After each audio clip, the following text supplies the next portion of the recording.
दोस्तों, मैं आज आप सबसे 10 मिनट मांग रहा हूं। कृपया समय निकालकर इस वीडियो को आखिर तक देखें। बहुत जरूरी है देखना, क्योंकि हम सबको गुमराह किया गया है। हम सबको आईटी सेल के जरिए दिमाग में जहर घोला गया है, उसे निकालना जरूरी है। भाजपा के चाल में हम फंसते गए और हम एक शरीफ आदमी को पता नहीं क्या क्या कहते गए। आप सबको पता ही है कि राहुल गांधी के बारे में कैसे कैसे अफवाह फैलाए गए, उनको पप्पू कहा गया, गालियां दी गई, मंदबुद्धि कहा गया।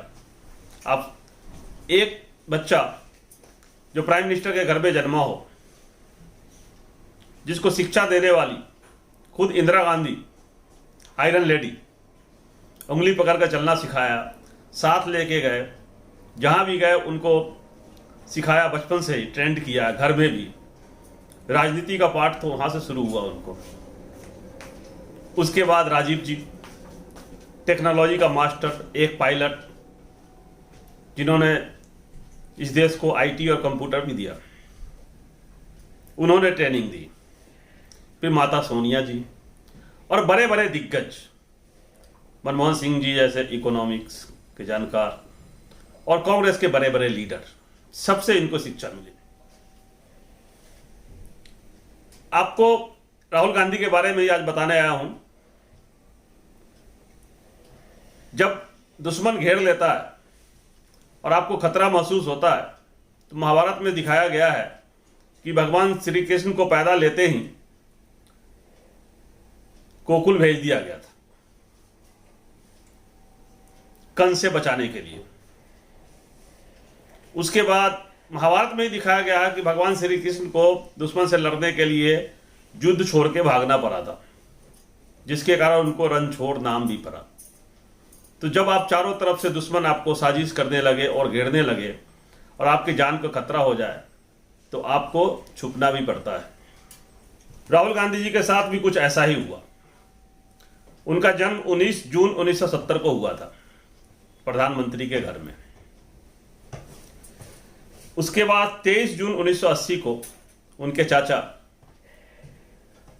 संजय गांधी की विमान दुर्घटना में मृत्यु या हत्या, बहुत सारे दोनों बात है इसमें।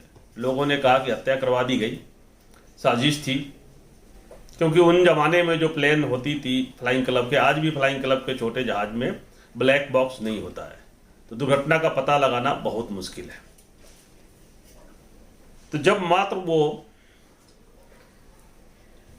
10 साल के थे, तो उनके चाचा की डेथ होती है, अपने घर में उन्होंने देखा। फिर जब वो 14 साल के होते हैं, तो 1984 में उनकी दादी को गोलियों से छलनी कर दी जाती है, 30 गोलियां। और फिर जब वो 21 साल के होते हैं, तो उनके फादर को बम से उड़ा दिया जाता है। सिर्फ कोई दुश्मन एक धमकी दे देता है तो आप सब घर से दुबक जाते हो, क्या घर छोड़ के भाग जाते हो। इन्होंने तो अपना परिवार खोया है।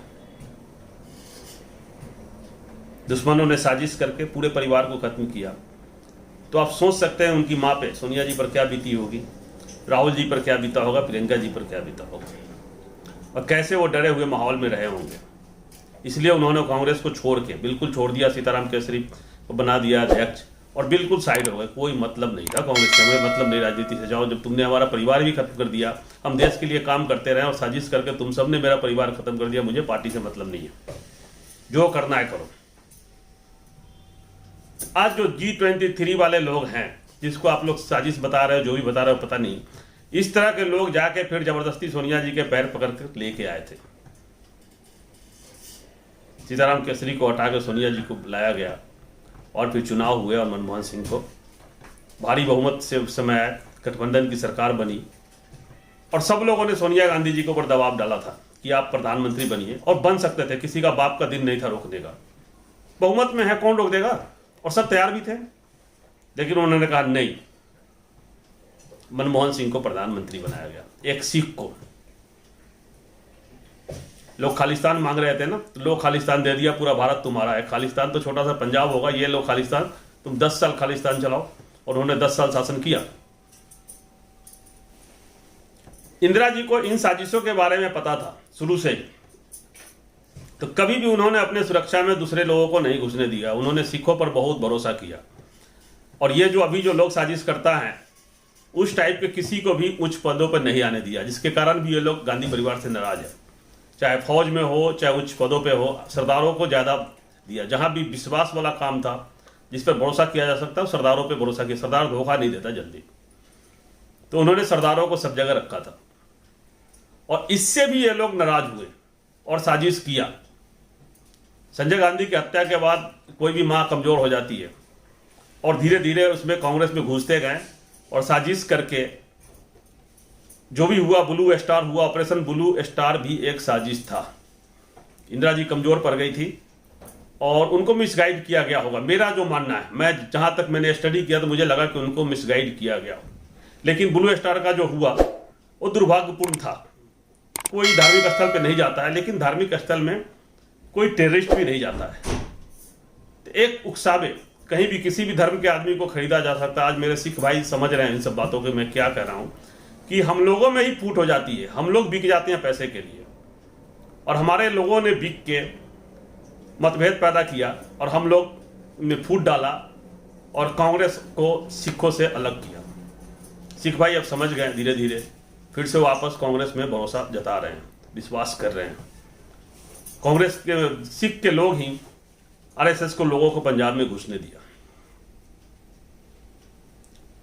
राहुल गांधी को छुप के रणछोड़ की तरह, चाहे श्री कृष्ण की तरह कहूंगा मैं, जाके उनको लंदन में पढ़ना पड़ा, नाम बदल के भी पढ़े, जिसके लिए स्वामी जी बार बार कहते हैं कि ये तो विदेशी है, इसका तो डबल पासपोर्ट था, पता नहीं क्या क्या बोल रहे हैं। इस तरह की घटना होने के बाद ना गुमनाम कभी नजर नहीं आओगे। कोई किसी की बात करता हूं, अमेरिका के 35वें राष्ट्रपति John F Kennedy road show के दौरान खोपड़ी में गोली मार दिया था, उनकी हत्या कर दी गई थी।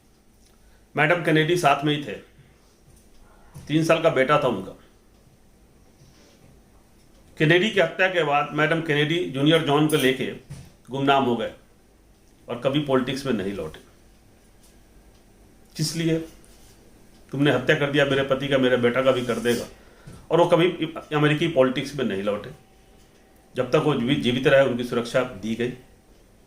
और 1999 में जूनियर जॉन भी प्लेन क्रैश में, मियामी के पास एक छोटे प्लेन क्रैश में उनकी डेथ हो गई। सोनिया जी और गांधी परिवार बहुत हिम्मत वाले हैं कि आज भी आप सबको बचाने के लिए, देश को बचाने के लिए, इस धरती को बचाने के लिए लगे हुए हैं यहाँ पे, भारत की भूमि को। वरना आप सब खत्म हो गए थे।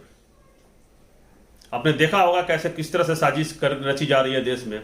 अगर किसान नहीं होता तो कुछ भी नहीं होता, और किसानों को साथ दिया कांग्रेस ने, राहुल गांधी ने भी दिया, सारे कांग्रेस के लोग, सब लोग साथ दे रहे हैं। आईटी सेल ने क्या क्या र्यूमर नहीं फैलाया गया, हर तरह के र्यूमर व्हाट्सएप पे चल रहे हैं। ये लोग बहुत साथी रहे, इनके परिवार के सदस्य, एक एक सदस्य साथी रहे, ये सबके सब। कभी आईटी सेल पे नहीं कहेंगे तो जहां जाएंगे किट्टी पार्टी में वहां नफरत फैलाएंगे, उनके बेटे स्कूल में जाएंगे वहां नफरत फैलाएंगे। ये लोग सिर्फ नफरत फैलाते हैं, ये अपने आप को मजबूत नहीं कर सकते, ये सिर्फ दूसरे को कमजोर साबित करके आगे बढ़ना चाहते हैं। आपने देखा होगा महाभारत में ही कि कर्ण के साथ युद्ध, कर्ण के साथ जब युद्ध था, कर्ण सामने था, कौरवों पांडवों की युद्ध थी, तो उसमें पांडवों का मामा शल्य कौरवों की तरफ से युद्ध करने के लिए वादा कर दिया था, तो उधर से युद्ध करने की बात हुई।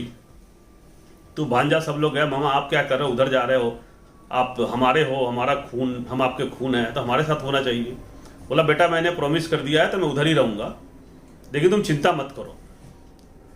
और कर्ण बहुत बड़े धनुधारी थे, अर्जुन से भी बहुत बड़ा, बहुत सारे विद्या था उसके पास, लेकिन मामा शैल ने उसको हमेशा हतोत्साह किया कि तुम कुछ भी नहीं है, तुम बिग जीरो हो, तुम्हारे सामने, अरे अर्जुन के तीर के सामने तुम कहाँ टिक पाओगे, उसके कृष्ण रथ चला रहा है, तुमने उसको डिमोरलाइज करता रहा शुरू से लेकर अंत तक युद्ध में। और जब किसी को डिमोरलाइज कर देंगे तो वो खत्म हो जाता है। तो यही पॉलिसी भाजपा की रही राहुल जी को डिमोरलाइज करने का, लेकिन राहुल जी डिगे नहीं, इन सब बातों को समझते हैं। वो शरीफ आदमी है, मैंने बहुत करीब से देखा है गांधी फैमिली को, being an aircraft maintenance engineer. मैंने कांग्रेस के लिए काम किया है, मोदी जी के लिए भी काम किया है, भाजपा के लिए भी काम किया है, कांग्रेस को बहुत करीब से देखा है। हमारे और राहुल जी के उम्र में 2 साल का अंतर, में 2 साल बड़ा उनसे, तो देखा है हमने, शुरू से देखा कि क्या हो रहा है देश में। कहना यह चाहता हूं कि राहुल जी पप्पू नहीं थे। राहुल ने जो भी कहा वो सच साबित होता जा रहा है। उन्होंने भूमि अधिग्रहण बिल पे उनका योगदान है, राकेश टिकैत जी ने भी कहा है। तो सुनिए राकेश टिकैत जी ने क्या कहा। राहुल गांधी ठीक आदमी, भाई ठीक आदमी है। भूमि अधिग्रहण का जो श्रेय जाता है वो अकेले राहुल गांधी को जाता है। उसको कमजोर करने के लिए बीजेपी ने पूरी ताकत लगाई, उसको बेवकूफ बनाने के लिए कि ये कुछ जानता नहीं। कोविड के समय भी उन्होंने कहा था कि सुनामी आने वाली है, ये गवर्नमेंट कुछ नहीं कर रही है, देखना पूरा देश की अर्थव्यवस्था चौपट हो जाएगी। When the water went out, everybody went to get the fish. When they went to get the fish, the water came in. So the water is going to come. So the Indian economy is going to be devastated. You have no idea painful thing this country has suffered, and it's coming. Sir corona के It's like a tsunami is coming. इनको lockdown करना चाहिए था शुरू से। तो लोग कह रहा था पागल है क्या है, चाइना में तो अभी तो चाइना में कोविड है, इंडिया में कोई प्रॉब्लम नहीं है, बकबक कर रहा है, बहुत सारे बात कहा गया, कितना डेमोरलाइज किया गया। वो उनके जो प्रवक्ता जो बैठे हुए अनपढ़ सब, उन लोगों ने कितनी कितनी बात की गालियां निकाली। रिजल्ट आपने देखा, हम सबको मरना पड़ा, कितने लोग मरे, कितना हाहाकार मचा, देश तबाह हो गया कोविड से, और अर्थव्यवस्था कहाँ चली गई तो आपको पता ही है। आज भी आप 110 रुपये पेट्रोल और डीजल खरीद रहे हैं उस अर्थव्यवस्था को मैनेज करने के लिए। उसके बाद इन्होंने किसान के बारे में पार्लियामेंट में कहा था कि किसान पीछे नहीं हटेगा और किसान आपको गद्दी से उतार देगा।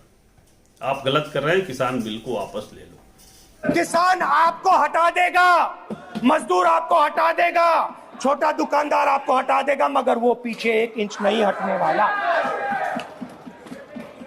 आपको कानून वापस लेना ही पड़ेगा। वही हुआ, प्रधानमंत्री को किसान बिल को वापस लेना पड़ा। मैं इतना ही कहना चाहता हूं कि राहुल पप्पू नहीं थे। राहुल पप्पू कैसे हो सकता है? विदेशों में पढ़ा लिखा, इतना पढ़ा लिखा इंसान पप्पू कैसे हो सकता है? देश का भविष्य है राहुल गांधी, नेक्स्ट पीएम के कैंडिडेट और कैंडिडेट बनेंगे भी। पूरा देश का मूड बन रहा है राहुल गांधी की तरफ है, और राहुल गांधी को पीएम बनने से कोई नहीं रोक सकता। जनता को समझ में आ गया कि यही एक है परिवार जो हमारे देश को बचा सकता है, सबको साथ लेकर चल सकता है। ये पप्पू नहीं, पप्पा है। जय हिंद, जय भारत।